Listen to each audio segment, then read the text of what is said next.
ওই 15 লক্ষ টাকার ছাগল, আমি তো ওই ছাগলকে বলি god greatest of all time, এবং তাকেও আমি বলি এই ছাগল একটা মাস্টার মাইন্ড। মতিউর খুবই ইন্টারেস্টিং একটা ক্যারেক্টার, এতগুলা প্রেম, এত বিবাহ, কেউই তারপর মানে অখুশি ছিল না।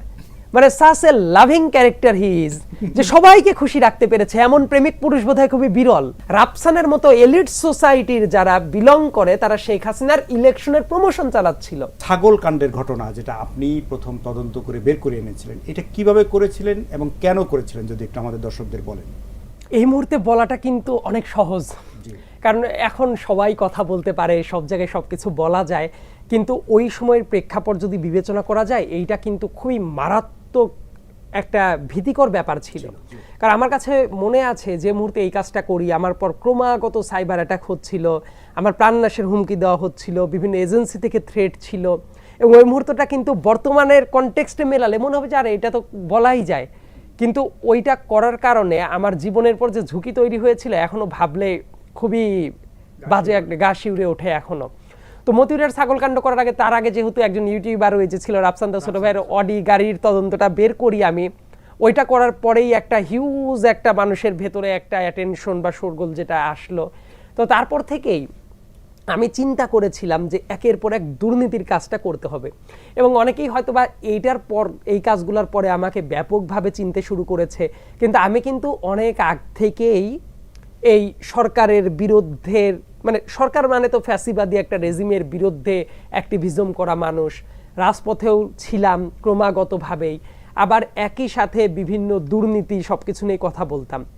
2024 সালে 7 জানুয়ারি ইলেকশনটা যখন হয়ে গেল, হওয়ার পরে আমরা কিন্তু মনে করেছিলাম যে we are again doomed for 5 years. মানে অনেকে কিন্তু আশা ছেড়ে দিয়েছিল। আপনি দেখবেন 2023 সালে অনেকেই কথা বলতো, 2024-এর ইলেকশনের পরে সবাই কেন যেন মনে হলো যে আবার নিস্তেজ হয়ে যাওয়া শুরু করলো। তখন আমি প্ল্যান করলাম যে আমি ওই 7 আগস্টের পরে 8 আগস্ট একটা স্ট্যাটাস দিয়েছিলাম যে আমি আশাহত না, আমাদের সংগ্রামও আমি থামাবো না, বরং চালাতেই থাকবো, কারণ আমি ব্যক্তিগতভাবে খুবই আশাবাদী মানুষ। এবং আমি তখন চিন্তা করলাম যে পুরো দেয়াল তো ভাঙতে পারবো না একা একা, কিন্তু এই দেয়াল থেকে একটা একটা করে ইট কিন্তু সরানো যায়। আপনি আগস্ট বলছেন নাকি জানুয়ারি হবে? জানুয়ারি, মানে ওই জানুয়ারি ইলেকশনের পরে, যে তখন আমার কাছে মনে হলো যে পুরো দেয়াল না ভাঙতে পারলেও একটা একটা করে ইট কিন্তু সরানো যায়। এবং এই দুর্নীতির ট্র্যাকশনগুলো যখন বের হতে থাকবে, আমার একটা বিশ্বাস ছিল এই যে ইয়াং জেনারেশনের যারা আছে, যারা টেকনিক্যালি রাজনীতি সচেতন ছিল না খুব একটা, তারা রাজনীতি সচেতন হবে, তারা বুঝতে শিখবে। তো পার্টিকুলারলি ছাগলকাণ্ডের ঘটনায় যদি চলে যাই, অডি গাড়ির ঘটনায় আরেকটু পরে যাব। তো ছাগলকাণ্ডের ঘটনাটা যখন প্রথম ব্রেক করি, করার পরে ঢাকার কিছু মিডিয়া হাউসও কিন্তু ছিল, তাদেরকে অলরেডি ওই মতিউর টাকা পয়সা দিয়ে ম্যানেজ করে ফেলেছিল। তারপরে যখন দেখলো তার পথের বাধা একমাত্র আমি, তার মেয়ে আছে কানাডাতে, একজন মানে ফ্যাশন ডিজাইনার আর কি, তো তার স্টুডিও আছে, সে এমনভাবে কথা বলল যেন ভাজা মাছটা উল্টে খেতে পারে না। আমি তাকে নিয়ে ব্যক্তিগতভাবে আলাপ আলোচনা করব না, কিন্তু তার তো এতটাও জানা উচিত ছিল সে যে বাসায় থাকে, সে যে গাড়িতে চলে, সেগুলোর দাম কত, এবং তার বাবা সরকারি যে চাকরিটা করে তার ইনকাম কত। তো তারপর আমি যখন প্রথম পোস্টটা দিলাম, দেওয়ার পরেই মানুষ আগে থেকে একটু জেকে বসলো যে এই তো এইবার ধরেছে একজন, কারণ অডি গাড়ির ওই তদন্তটা করার পরে তো সবার একটা আগ্রহের জায়গা তৈরি হয়েছিল। তো তারপরে তার মেয়ে প্রথমে যোগাযোগ করলো অনলাইনে, কারণ তার একটা মিউচুয়াল ফ্রেন্ড ছিল ঢাকায়, তার মাধ্যমে যোগাযোগ করে, এবং তারপরে সেই নাম্বার নিয়ে সেই যোগাযোগ করে। সে বললো আমার বাবা তো একদম নির্দোষ, কিছুই করেন জানে না, ভাজা মাছটা উল্টে খেতে জানে না। তার আমি বললাম আপনার কথা আমি লিখবো, কথা সত্য, কিন্তু আমি কিন্তু লিখবো এটা আপনার বয়ান, এই বয়ানের সাথে আমার কোনো সংযোগ নেই। এবং এই ব্যাপারটা শোনার পরে দেখলাম যে সে মোটামুটি খুশিই হলো, কিন্তু ততক্ষণে কিন্তু আমার হাতে কিছু প্রমাণ আছে। আমি যেটা চাচ্ছিলাম যে তার বয়ানটাও লিখে দেখি সে কি বলে, এবং ওইটা সে বলল। বলার পরে আমি ফলো আপ স্ট্যাটাস যেটা দিচ্ছিলাম ফলো আপ তদন্তগুলাতে, বললাম এইটা হলো উনার মেয়ের বক্তব্য, এই বক্তব্য যদি মিথ্যা কথা বলে তার দায় তার মেয়েরই নিতে হবে। তা আমি কিন্তু ততক্ষণে জানি যে তার 2 নাম্বার বিয়ে আছে, ওইটা তারই সন্তান, যে মানে স্বীকার করবে না। তো ওই মেয়ের সাথে যখন কথা হচ্ছিল, তারপর আমি বললাম আপনার বাবার বিরুদ্ধে যেহেতু অভিযোগ, আপনার বাবাকে বলেন যে সে পাবলিকলি মিডিয়াকে ডেকে বলুক যে না এটা আমার ছেলে না, এই টাইপ কথাবার্তা হচ্ছে, এটা সঠিক না, তাহলেই তো হয়ে গেল। তখনই আমি ইন্টারেস্টিংলি খেয়াল করলাম, আমি আমাকে বললাম ইয়েস বাবা, প্রেস ব্রিফিং করবে। তো একটা বেসরকারি মিডিয়ার একজন সাংবাদিককে ডাক দিয়ে উনি কিন্তু প্রেস ব্রিফিংটা করে। আমি এই অপেক্ষাতেই ছিলাম, কারণ দেখেন উনি যদি পাবলিকলি মিডিয়ার সামনে এটা না বলতো যে না ও আমার সন্তান না, মানে ও আমার সন্তান, তাহলে কিন্তু আর খুব একটা ঝামেলা হতো না, পরে আর্থিক তদন্ত অন্যভাবে করতে হতো।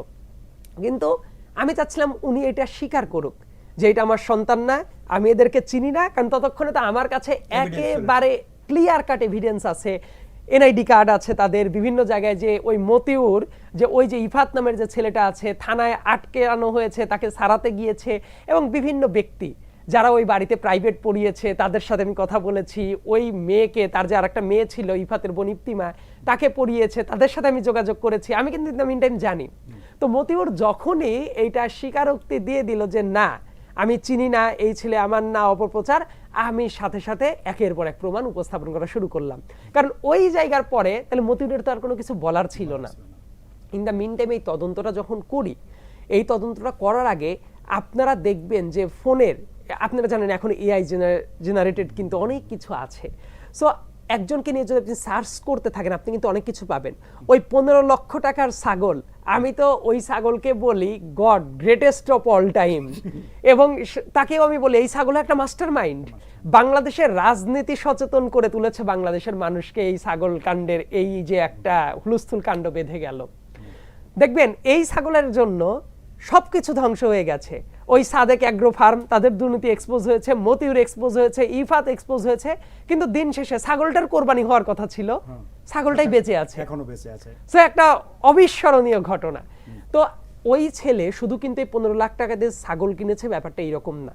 আমি যখন ইফাতের আইডিটা নিয়ে সার্চ করছিলাম ক্রমাগত দেখলাম বিভিন্ন কারের যে গ্রুপগুলো আছে অনেক আগে থেকেই এই ছেলে যেসব কার চালায়, মানে বাবার কার, একটা গভর্নমেন্টের স্টিকারও ছিল, তখনই তো আমি নিশ্চিত হয়ে গেছি তার মানে এই ছেলের পরিবারে কোনো না কোনো গভর্নমেন্ট এমপ্লয়ি আছে। এবং দেখলাম সে গাড়িগুলো নিয়ে আবার পূর্বাচলের যে রোডটা আছে, ধানমন্ডি রোডটা আছে, বিভিন্ন জায়গায় কার রেসিং এ অংশগ্রহণ করে, খুবই রেকলেস ড্রাইভিং করে, এবং এগুলোর অনেক অভিযোগও আছে। মানুষ মেরে ফেলা টাইপ কাজেও তাদের অভিযোগটা ছিল, এবং একের পর এক কিন্তু ওই নামে সার্চ করলে দেখবেন অনেক অভিযোগ তার নামে দেখতে পারলাম। ধানমন্ডির বাসিন্দারা ওই ধানমন্ডির গ্রুপগুলোতে অভিযোগ জানাচ্ছে যে এইভাবে রাতের বেলায় রেকলেস ড্রাইভিং করে, অমক করে, তমক করে। ছাগল কাণ্ডটা সার্চ করার পরে দেখলাম বিভিন্ন যে কোরবানি ঈদ যেহেতু ছিল, মানে ওই সময় কিন্তু বিভিন্ন গ্রুপে গরু কেনা, ছাগল কেনা, এগুলা নিয়ে কিন্তু অনেক কথাবার্তা হয়। আর ওই 15 লাখ টাকার খাসি নিয়ে তো আগে থেকেই সরগরম ছিল, তাহলে কে কিনবে এইটা আমার একটা মাথায় আকর্ষণ ছিল যে কে কিনে, আমি একটু দেখবো। তো কেনার পরে দেখলাম ইফাত শুধুমাত্র, ওর কিন্তু বয়স অনেক কম, জানেন তো এইটা। তো ইফাত কিন্তু, ও কিন্তু ইন্টারমিডিয়েট ফার্স্ট ইয়ারে পড়তো, এত ছোট একটা বাচ্চা। তো সে শুধু এই 2024-এও না, দেখলাম তাকে নিয়ে একটু সার্চ করে বিভিন্ন ওই যে ক্যাটল ফার্মগুলো থাকে না, ওইগুলোর পুরাতন পেজে 2022 সাল, 23 সাল, 21 সাল, এমনকি 2020 সালেরও পুরাতন পোস্ট আছে যে ওই টাইমে বড় বড় গরু কিনছে। পরবর্তীতে আমি ইনভেস্টিগেশন করতে গিয়ে যেটা পেলাম, তাদের একটা গ্যাং ছিল। কিশোর গ্যাং বলতে সাধারণত যেটা বোঝানো হয় ছিন্নমূল কিশোরগুলাকে, কিন্তু আমি এটা তদন্ত করতে গিয়ে একটা ইন্টারেস্টিং জিনিস পেলাম। ঢাকার এলিট সোসাইটির ভেতরেও কিশোর গ্যাং তৈরি হয়েছে, এবং তারা রাস্তার পাশে ডান্ডিখোর কিশোর গ্যাং না, এরা প্রতিযোগিতা করে কত ভালো গাড়ি নিয়ে রেস করবে। কোরবানি ঈদের আগে ওই ইফাতের যে গ্যাংটা ছিল কত ভালো পশু কিনবে, এই টাইপ একটা রেস এদের ভেতরে সবসময় চলতে থাকতো। এবং এরা কিন্তু প্রত্যেকেই ইংলিশ মিডিয়ামে পড়া, কেউ ভালো ভালো স্কুল কলেজে পড়া, বড় বড় সম্ভ্রান্ত ফ্যামিলি, মানে এই টাইপ একটা কিশোর গ্যাং কিন্তু তৈরি হয়েছে এলিট ক্লাসের ভেতরে। আমি তার বন্ধুদের আইডিগুলো নিয়েও কিন্তু ঘাটাঘাটি করেছি এবং তার রিফ্লেকশনটাও পেয়েছি। তো ইন্টারেস্টিংলি এই ছেলে দেখলাম, তাহলে যে ছেলে ইন্টার ফার্স্ট ইয়ারে পরে 2024 সালে, 4 বছর আগে ওই ছেলে কোন ক্লাসে পড়তো? তখনও সে 3 লাখ টাকা দিয়ে গরু কেনে, 4 লাখ টাকা দিয়ে গরু কেনে। ওই ক্যাটল ফার্মগুলোও কিন্তু তাদের বেস্ট সেলিং যে গরুগুলা থাকে, কে কিনেছে লিখতো যে আমাদের অনারেবল যে বায়ার, তার নাম ইফাত। দেখলাম যে আইডিগুলো, আমি প্রত্যেকটা জিনিস একে একে একে একে জট ডাউন করলাম। আমি এবার যেটা করি, আমার একটা নোটবুকে সব জিনিস আমি এন্ট্রিটা নোট করি। করার পরে দেখলাম এই ইফাত, তার মানে এত ছোট অবস্থায় সে কি এত লক্ষ লক্ষ টাকার গরু কিনতে পারে? আবার গাড়িগুলাতে যেগুলা চড়ে সেগুলোর দাম তো অনেক। এবং তাদের কিশোর গ্যাংয়ের হিসাবটা পেয়ে গেলাম।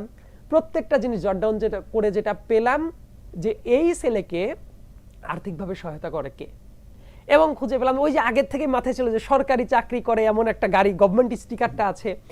এর ভেতরে কিন্তু কিছু কিছু মিডিয়া, কয়েকটা মিডিয়া বা নিউজটা কিন্তু তাদের ডাউনও করতে হয়, কারণ ওই যে মতিউর কিন্তু ট্রিমেন্ডাস একটা প্রেশার তৈরি করে ফেলেছে যে না কোনো মিডিয়াতে থাকবে না। তো যখন নামিয়ে ফেললো তারপরে তো আমার আগ্রহটা আরো বেড়ে গেল। তারপর আমি যেটা ফিল করলাম যে সবাইকে কিনতে পেরেছে, মতিউরের কিন্তু বিভিন্ন মাধ্যমে আমার কাছেও কিন্তু একটু আমার সাথে কথা বলতে চাচ্ছিল বিভিন্নভাবে, কিন্তু আমিও কিন্তু সে মনে করেছিল যে আমাকেও কিনে ফেলতে পারবে। কিন্তু আমি ব্যক্তিগতভাবে একটা জিনিস খুব বেশি মাত্রায় বিশ্বাস করি, যে কোনো কিছুর আগে দেশের স্বার্থ।